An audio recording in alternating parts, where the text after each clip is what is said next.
Local man, 40-year-old Stephen Griffiths, a mature student, and charged him with the murder of the 3 women. He appeared at Bradford Magistrates Court and is currently on remand while investigations continue. The 3 women, Shelley Armitage, Suzanne Blamires and Susan Rushworth, vanished from the streets where they worked over the past year. Only 2 of the bodies have been found so far. Their disappearances have brought back memories of the Yorkshire Ripper. Peter Sutcliffe murdered 13 women and attacked several others in the same area before he was finally caught. He was sentenced to life imprisonment in 1981 and is now held at Broadmoor Hospital. His was one of the crimes that shook the world. January 1981. The biggest manhunt in police history comes to an end. The police have arrested 34-year-old Peter Sutcliffe, the serial killer dubbed the Yorkshire Ripper. The first blow that felled me. Then there was 4 more blows after that. In 5 years, Sutcliffe brutally murdered 13 women. The skull, when you touched it, you could feel that there were multiple fractures all over the place. He claimed he was on a divine mission. He was adamant that God had given him this mission to rid the world of prostitutes. Seemingly eluding the police at will. He kept giving us the slip and he was always one step ahead of us.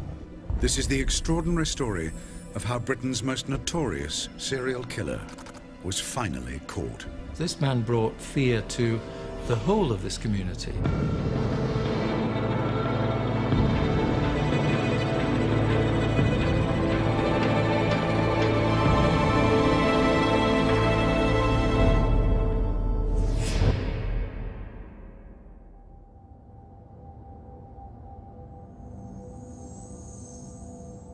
Leeds, 1975. The unidentified body of a woman is discovered in a playing field in the heart of the city. It's the 4th suspected prostitute murder the police have dealt with that year. But this one's different.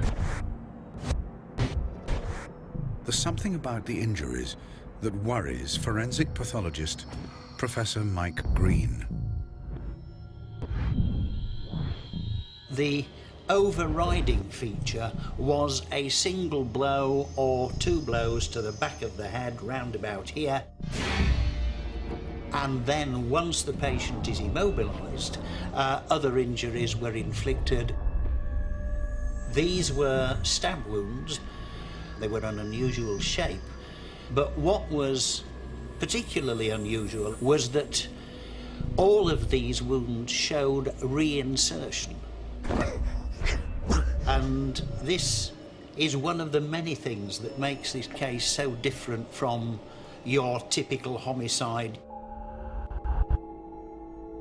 I certainly have never seen another case like it, and I don't think many people will have. The body is identified as 28-year-old Wilma McCann. She lived just 100 yards from the playing field where her body was found. The memory of that day still haunts her son, Richard. This police officer sat us down, and I'll never forget those words. Your mum's been taken to heaven. You're not going to see her again. And as a 5-year-old boy, yeah, I was devastated. We worked out over the next few weeks that she'd been attacked at the back of the house on that field. Alarmed by the savagery of the attack, the West Yorkshire Police launch an all-out investigation. But Wilma McCann's killer remains elusive.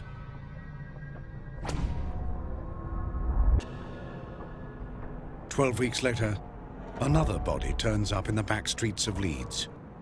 A letter inside the woman's bag identifies her as 42-year-old Emily Jackson. Pathologist Mike Green notes a disturbing pattern beginning to form. By the time you're on to the second case, the similarities began to emerge. Again, there is a head injury, there are injuries to the abdomen, and of course, occupational similarity, a woman who is a working girl, as they say. The failure to find the killer concerns Keith Halliwell, a chief inspector in the West Yorkshire Police. Our murder detection rate had been as high, if not higher, than most other forces in the country. There were years when we'd no outstanding or unsolved murders. And here was one murder, then another murder, that wasn't being solved. And as far as the police were concerned, there was utter frustration. The press sees upon the similarities between the two murders. Constable Andrew Laptew is there when the police find the first clue to the identity of the killer. Emily Monica Jackson was found at the rear of a bakery. We actually saw the body with a Wellington boot print across one of her thighs, which was quite a vivid sight. More boot prints are found in the soil near the body. Forensic experts set about analysing them. They took the casts of these marks using plaster of Paris. What they realised was they could give an idea of the size of the footwear that had left this mark. They had a tread pattern that they could work from. When the forensic team discovers that the print belongs to a size 7 workman's boot, they suspect the killer may be a manual worker.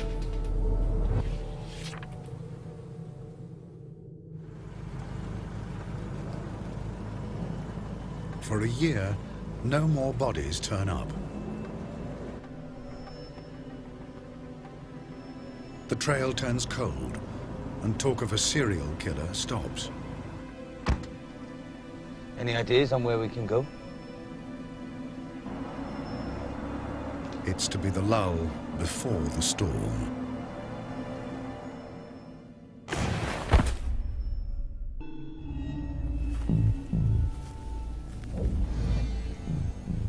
Two women have been found murdered in disturbingly similar ways in the city of Leeds.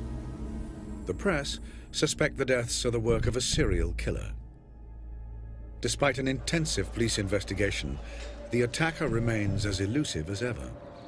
It's now been a year since the last body was discovered. Theories about a serial killer appear unfounded.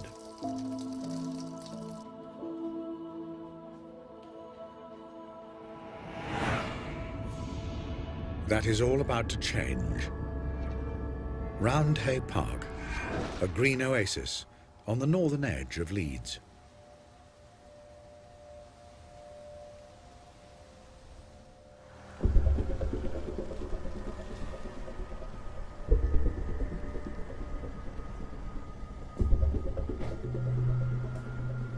On February the 5th, 1977, the tranquility of the park is shattered.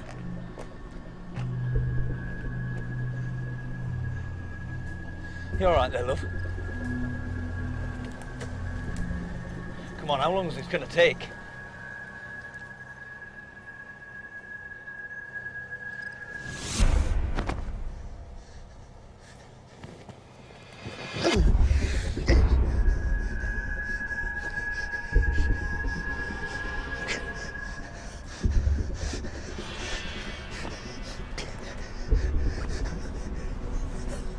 To pathologist Mike Green, the wounds are worryingly similar to the two earlier murders. By the time we were on to the third one, again, head injury, injuries to the abdomen, so a definite series has emerged by then. The worst fears of the police are confirmed. A serial killer is at work. The senior officers that were involved in the early stages of the case put two and two together, and because of the method of the victims being attacked, i.e. the hitting on the head with a hammer and then subsequently the stabbing, multiple stabbings, it became evident that it was the work of one person. The dead woman is named as 28-year-old Irene Richardson. Marks in the mud around the body reveal another disturbing twist to the murder. Whoever had done it put himself in the position of the first person coming round the corner, and almost like a film or television producer, you could imagine him framing his shot and saying, no, that's not quite right, let's go and spread the legs a little bit more. And you could see the drag marks on the ground where the body had been rearranged at least twice, possibly 3 times, for maximum effect. There wasn't just arrangement of the body, there was arrangement of the possessions. The boots had been neatly arranged across the legs. The contents of the handbag had been neatly arranged to one side. A careful search of the area reveals something the killer didn't mean to leave behind: tyre tracks. The police quickly draw up a list of the 100 makes of car that use the same tyres. The police start tracking down the 53,000 car owners of these different models. Despite contacting over 30,000 owners, no new information emerges. The search is called off. It's a sickening blow to the police. We were pretty depressed, really, because there were all these murders and attacks happening, and we weren't really getting anywhere, despite the massive effort and work that had been put into the inquiry. After 3 deaths, the police were no nearer catching the murderer. Yet 18 months earlier, they'd been handed a description of an assailant whose method of attack matched the killer's.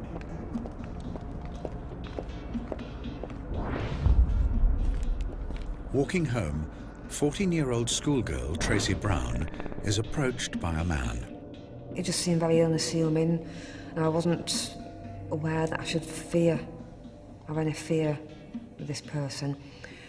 And I didn't feel that I was in a dangerous situation with him. What happened next still haunts Tracy over 3 decades later. I just felt like a dull thud. There was no pain. It was that hard, it was knocked me senseless. And it just felled me. And I was just on the ground, and it was hitting me again. I didn't even panic, I just remember just saying, oh, stop, please, just stop. Disturbed by a passing car, Tracy's attacker runs off. Despite spending over a week in hospital, Tracy is able to give police a clear description of her attacker. He had dark Afro-style hair, a really dark full beard, swarthy complexion, very dark eyes, almost black eyes. Even with the photo fit, the police can't find a convincing suspect.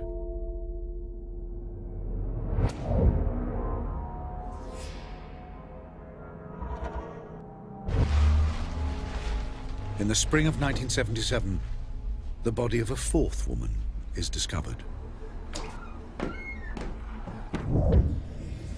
There is another savage variation to the murder.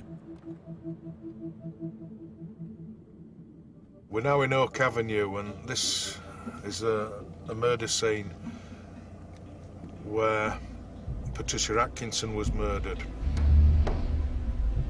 It was something totally unusual, a total departure from his usual killing methods.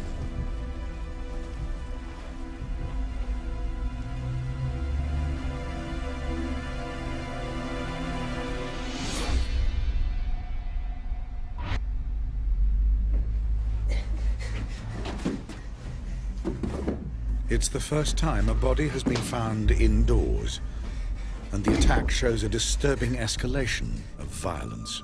The head injuries were infinitely more severe. The skull underneath the skin was the classical bag of marbles skull, as it's called in pathology. When you touched it, you could feel that there were multiple fractures all over the place.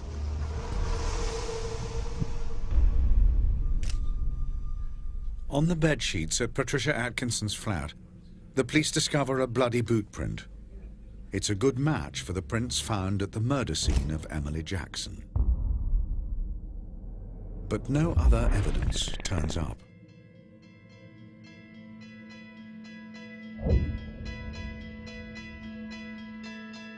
In 18 months, the killer has taken the lives of 4 women and left 13 children motherless.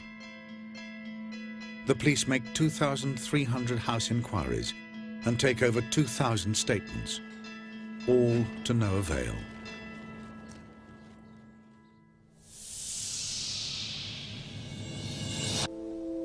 Nine weeks later, the body of 16-year-old Jane MacDonald is discovered in a playground. Her death will completely alter the public perception of the killings. For me, and also for a lot of society, when he killed Jane MacDonald, I think that's when it changed, because this was an apparent innocent victim. They were all innocent as far as I'm concerned, but you know, the police and the media were suggesting that because it was a 16-year-old girl, this man would kill anybody. News of Jane MacDonald's murder spreads alarm throughout the North. This man brought fear to the whole of this community. And because we didn't know who this was, because we didn't know where he would strike, everybody was frightened. Following Jane MacDonald's murder, Assistant Chief Constable George Oldfield is appointed head of the entire investigation. His first act is to bring all the information about the 5 murders under one roof. The volume of information gathered is enormous. Oldfield sets about trying to cross-reference all the evidence. Right, you lot. Listen. All of you need to get much more detailed statements. And I want to see everything recorded onto index cards. Get on with it.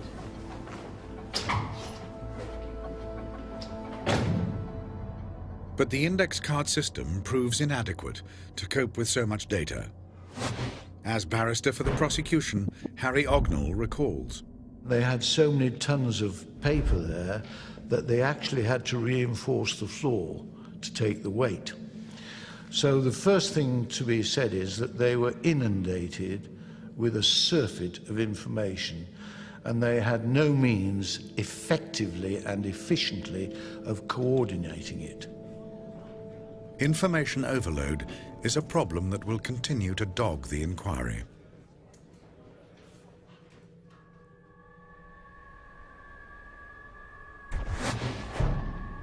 The killer's 6th victim is found in an allotment near a cemetery in Manchester.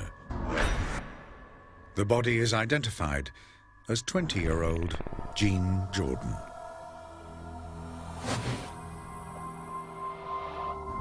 The forensic team make a crucial breakthrough. Fly eggs are found in the wounds. Now, there are some flies who prefer to lay their eggs in the shade, and some flies prefer to lay their eggs in bright sunlight. And in what you might call the sunny side of the body, there were eggs that preferred shade. Told the police that this body had lain for 2 or 3 days completely shaded and had then been pulled out into the light. The police deduce the killer has returned to the body to find something he's left behind. The search around the body intensifies. In a neighboring garden, a handbag is found. In a hidden pocket, there's a brand new £5 note. Police believe that £5 note must have been given, or could have been given, by her murderer. Tracing the £5 note from the Bank of England to Yorkshire, the police come up with a list of 35 firms that could have included the note in their payroll. One of them is T&WH Clark, an engineering haulage company, the workplace of lorry driver Peter Sutcliffe. As a possible recipient of the £5 note, The police interview Sutcliffe. We're going to run past where Peter Sutcliffe used to live. This is the house where he used to live with his wife Sonia. The police ask Sutcliffe what he was doing the night Jean Jordan was killed. We had a party here that night. I remember because I ended up dropping a few people back home. That's right, isn't it? You remember that, don't you? Yes. Sutcliffe was to reveal later why the police so readily accepted his alibi. This is where Sutcliffe got away literally by the skin of his teeth. He was about the 400th person who was interviewed by the police that weekend, and as he said in his interview afterwards, they were so tired that I could have told them anything and they would have believed it. The failure of the £5 note inquiry ends in tragedy. Less than 6 months after Sutcliffe's interview, the bodies of Yvonne Pearson and Helen Ritker are found. In May of that year, his 9th victim is named as 40-year-old Vera Millwood. The press dubbed the killer the Yorkshire Ripper. The manhunt for the Ripper is stepped up. A covert operation noting number plates of cars that frequent red light areas begins. The police are looking for cars that are spotted in 2 or more districts. One name keeps cropping up.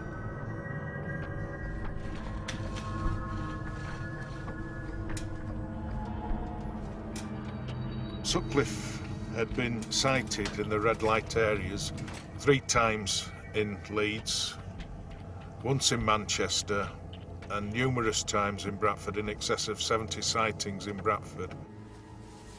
Here again. I would offer you a seat, but...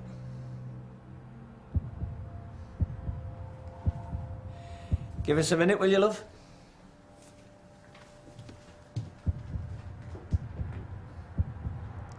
How many times do I have to tell you? I drive through the centre of Bradford on my way home. And I haven't been to Leeds in ages. I've no reason to. So, if you don't mind.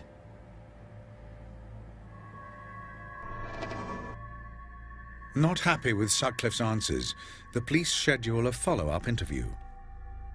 But when the body of Building Society clerk Josephine Whitaker turns up, the interview's cancelled. The red light operation seems to have backfired.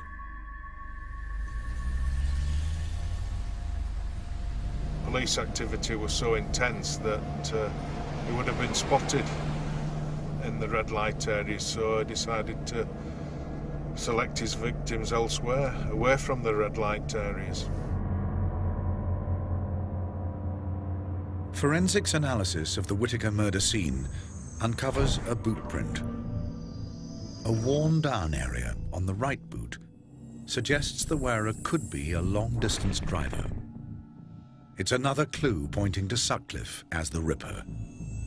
But when a seemingly vital piece of evidence is handed to the police, they're to be led down a different path, with tragic consequences.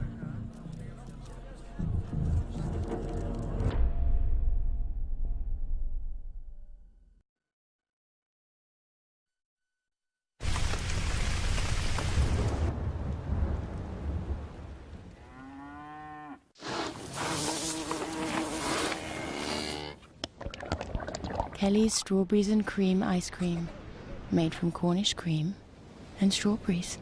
Simple pleasure. The results are in. It's won Good Housekeeping's Beauty Star Award. InStyle calls it the affordable luxe cream. Grazia says it's the £30 American Dream Cream. And more importantly, women are seeing results. Noticeable results. Regeneris 3-point treatment cream. Get younger-looking skin without drastic measures. Olay. Love the skin you're in.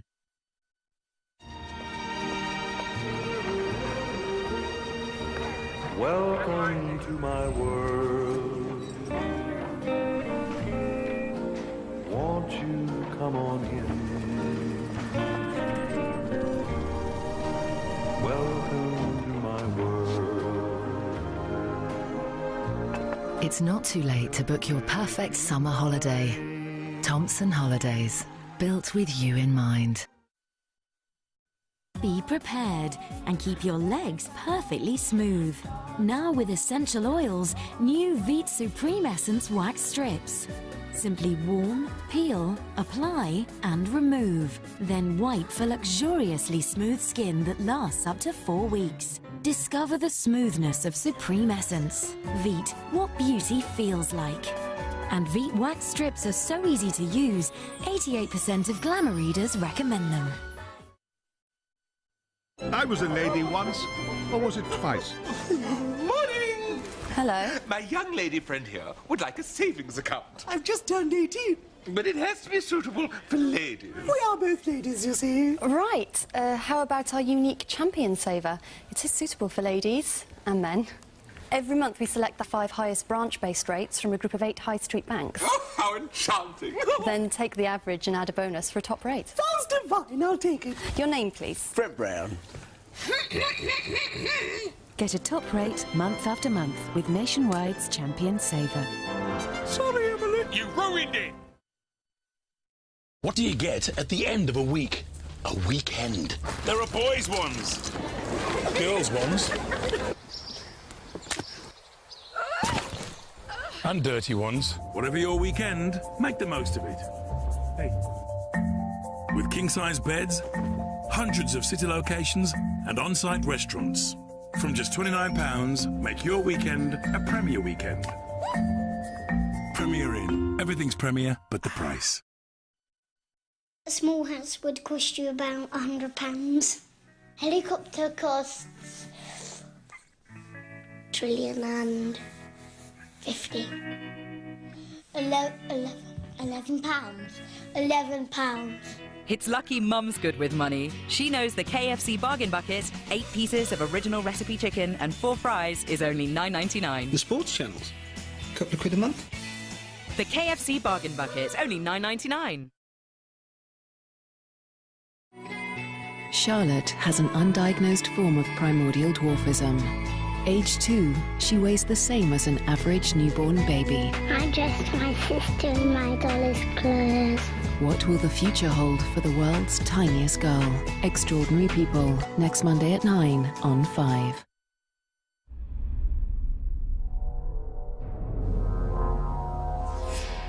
In less than 4 years, the killer dubbed the Yorkshire Ripper has claimed the lives of 10 women. The police have launched Britain's biggest manhunt.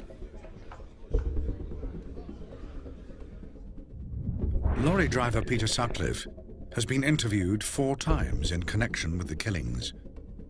Is the net finally closing in on the Yorkshire Ripper?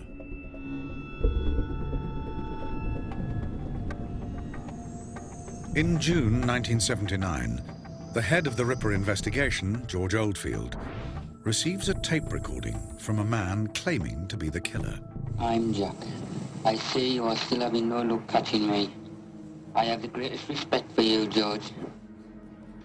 With the voice having an accent from the northeast of England, the suspect is dubbed Wearside Jack.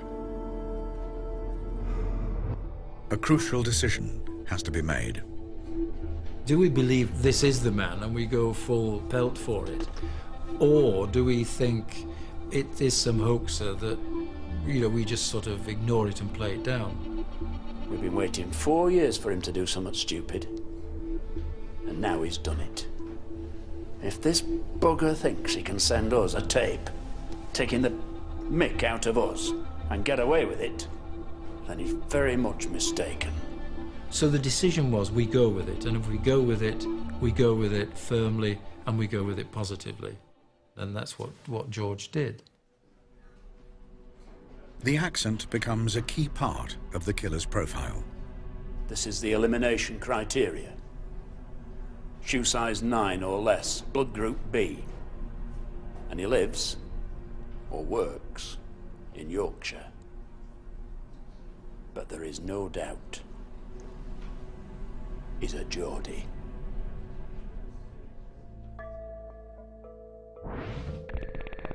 Armed with the tape, the police begin a nationwide publicity campaign. One of the most powerful memories that I have of that era was when West Yorkshire Police received that cassette recording. My name's Jack, you're no nearer to catching me now than you were 4 years ago when I started. I heard that in a club one night and I thought, my God, that's the man that killed my mum. That's the man that I think's going to kill me. And that chilling recording has remained with me ever since. Briefed to take special note of the person's accent, the police begin a series of follow-up interviews. Andrew Laptew is sent to question Peter Sutcliffe. We told him what the nature of our business was. He invited us into his lounge. I don't know why you keep bothering us. My mates at work have even started calling me Ripper. I'm getting sick of it. One of the icebreakers we used at that particular time was to Sonia. Now's your chance to get rid of your husband if you want. Normally we get a reaction, a laugh, something like that. But from both Peter Sutcliffe and Sonia, there was no comment, no reply, nothing, not a laugh. I thought it was a bit strange. Get us a cup of tea, will you?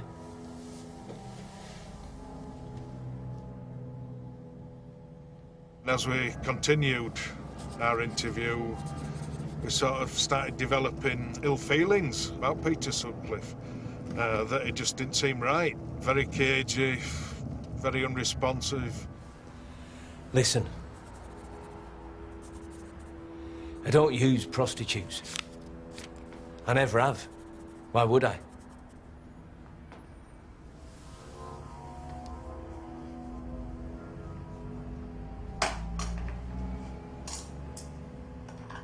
When we sort of started thinking about it in some depth, certain alarm bells started ringing, i.e.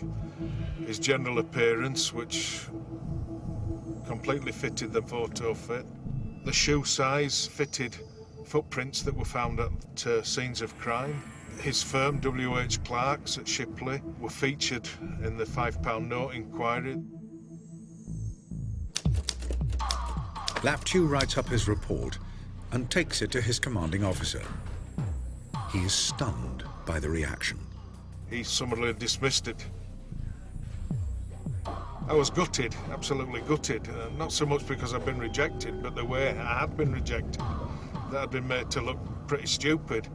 And that was the hurtful part. The biggest factor, which went to negating my report, I assume was because he wasn't a Geordie. He didn't have the Geordie accent. Not everybody is convinced the voice is that of the Ripper. George Oldfield came over to the farm and played this tape. And I just remember listening to it. I said, no, it's not him. As much as I tried to tell him it was a Yorkshire accent, he was actually focused on this guy being a Geordie guy. And he was getting a little bit frustrated himself because I just thought that I wasn't telling him what he wanted to hear. With Sutcliffe excluded from the inquiries, it's not long before another body turns up. On the 2nd of September 1979, the killer strikes again. This area is Backash Grove, where Barbara Leach, a student at Bradford University, was found. She was assaulted, stabbed, and then dumped in a niche normally reserved for dustbins in this back alley.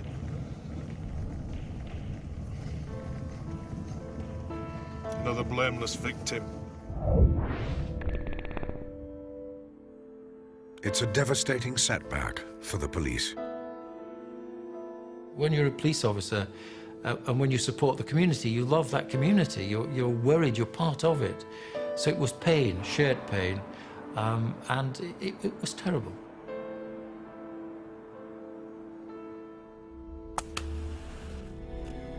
Pressure mounts on West Yorkshire Police to call in outside help. George, why don't we call in the Yard? New Scotland Yard? Those useless buggers haven't caught their own Ripper yet. Go on, lad. Get yourself home.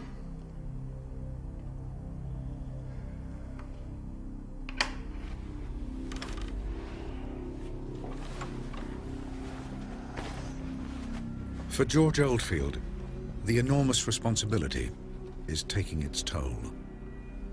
The masses of information that was coming up to him was extraordinary, and one individual couldn't cope with that. I think he was sort of up 24 hours a day dealing with this. With the investigation in disarray, Oldfield is removed as head of the Ripper Squad. And the Wearside Jack tapes are finally discredited as a hoax. In August and November of 1980, the Ripper claims his 12th and 13th victims, civil servant Marguerite Walls and student Jacqueline Hill. 6 of the best minds in British policing are brought in to shake up the inquiry. They become known as the Ripper Super Squad. One of the key members of the squad is forensic expert Professor Stuart Kind. Using skills he learned as an RAF navigator, Kind creates an entirely new technique to track down the Ripper.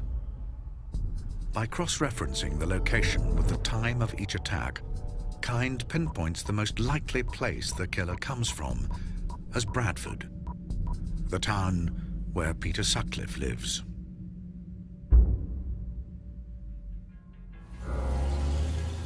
Kind's geographical profiling takes the police one step closer to Sutcliffe. But will the Yorkshire Ripper be caught before he kills again?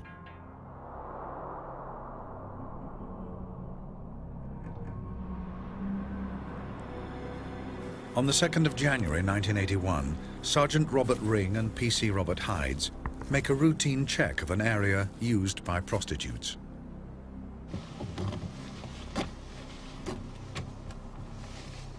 What's your name? John Williams. Where you from, Mr. Williams? Rotherham.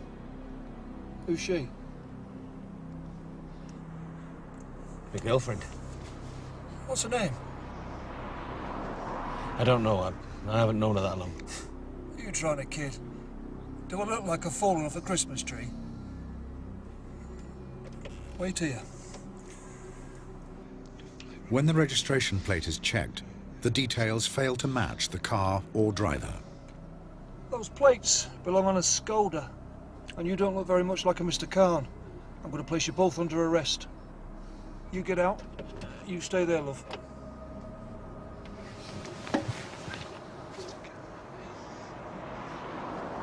Wait! Where do you think you're going? Come back here! I need the toilet. We can go to the toilet over here, where I can keep an eye on you. Forget it. They took him to the police station where they began to suspect. They thought that maybe this chap isn't just a punter. He could be the Yorkshire Ripper. The following day, Sutcliffe is questioned by the Ripper Squad. I gave 3 people a lift. They offered me £10 to take him home, so I did. It's only when I got to Sheffield I decided to use the money to go with a prostitute. I thought you said you'd never been with a prostitute. I didn't mean... What I meant was, I didn't want to have sex with her. I just wanted to talk about the problems I'm having at home. You're telling me you've never had sex with a prostitute? How many times...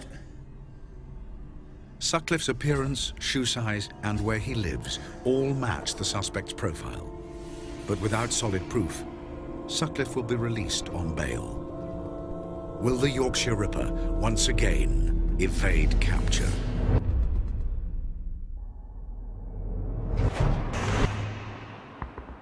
Get out. You stay here, love. After he's caught with a prostitute on the outskirts of Sheffield, Peter Sutcliffe is questioned by the Ripper Squad. It were only when I got back to Sheffield that I decided to use the money to go with a prostitute. It's the 10th time he's been interviewed in relation to the killings. But unless they find hard evidence, the police will have to let Sutcliffe go.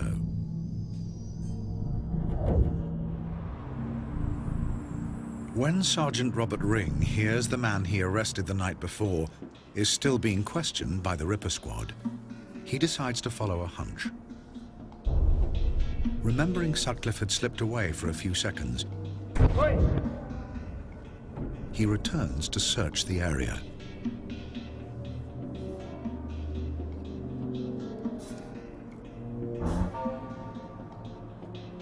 It proves to be a crucial decision. The police confront Sutcliffe with their findings. I think you've been leading up to it. Leading up to what? The Yorkshire Ripper. What about the Yorkshire Ripper?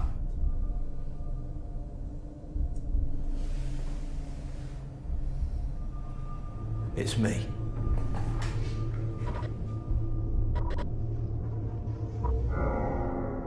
Sutcliffe told me that at that moment, miraculously, God told me I had to tell the truth, my mission was over. That's Sutcliffe's version of it. I just want to tell you about what I've done. I'm glad it's all over. Suddenly all of this pressure was lifted, all of the feelings were released. You know, finally, this has come to an end. And it didn't matter how it came to an end. This man was caught, and finally the chapter was an end. So there was euphoria. When I first heard that Peter Sutcliffe was a Yorkshire Ripper, it's very difficult to describe how I actually felt. But it was like being punched in the heart, to be honest. The fact that I had interviewed Sutcliffe and that he had gone on to kill and injure other victims was something that it's going to live with me and stay with me to my grave. The public can finally vent their fury at the murderer. A man has been arrested in connection with the Yorkshire Ripper murders. He's been named as Peter Sutcliffe, a lorry driver from Bradford. People were outraged and enraged, and their emotions were boiling over outside the court in the streets. On the 29th of April 1981, the trial of Sutcliffe starts at the Old Bailey. Despite confessing to the killings, Sutcliffe enters a plea of manslaughter on the grounds of diminished responsibility. Sutcliffe's thesis, if I can call it that, was that having had an experience in a Bingley cemetery when looking at a gravestone of a dead Polish person, he'd had this message from God, which in fact conferred upon him a divine mission to kill prostitutes. Those involved with the case offer another reason why Sutcliffe killed. I think that his motive for causing the deaths of these women were for his own sexual gratification. I think it's the only way he could get any form of sexual satisfaction. I'm going to need you to take your clothes off. Forensics need them. The belief Sutcliffe is a sexual predator is further supported with the recent revelation about a strange undergarment he was wearing at the time of his arrest. What the hell are those? Leg warmers. Made from a V-necked sweater, Sutcliffe's bizarre leggings were designed to protect his knees and leave his genital area uncovered. Because this garment, as I understand it, would have powerfully demonstrated that he was minded when he'd assaulted and in some cases, many cases, killed his victims, he would masturbate over their body. The trial of the Yorkshire Ripper lasts for 14 days. Dismissing Sutcliffe's claims of diminished responsibility, the jury find him guilty of 13 cases of murder. Sutcliffe is handed 20 life sentences. I think everybody in the country wanted this guy to be convicted, for this guy to go down for a long time. And I suspect the majority of people certainly in Yorkshire would have liked him hanged. That would have been my feeling. I believe he should have been hanged. For the police, the elation at the verdict doesn't last long. A report looking at the 5-year Ripper manhunt paints a damning picture of the investigation. There was this feeling of immense sorrow that some of our senior colleagues who had put their hearts and souls and their physical health so completely into the inquiry were simply butchered to satisfy the press.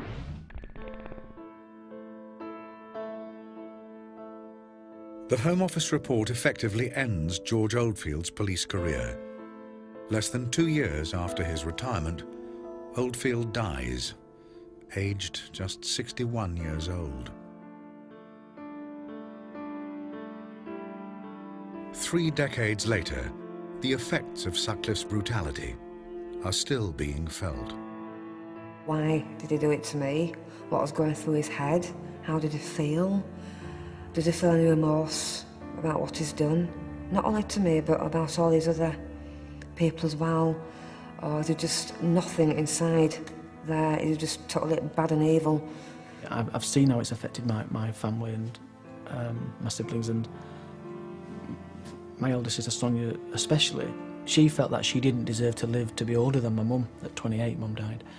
And when Sonia became 28, it's almost like she got even worse because she didn't feel like she deserved to live. And very sadly, to say the least, Sonia took her life. In December just gone, last Christmas, and you know, I put that down to what he did, Peter Sutcliffe, on the night Mum died. In 2006, 50-year-old John Humble admitted to sending the hoax tapes. He was sentenced to 8 years for perverting the course of justice. Peter Sutcliffe later confessed to Keith Halliwell the attack on Tracy Brown. In 1984, Sutcliffe was transferred to Broadmoor Secure Mental Hospital, where he's still held today.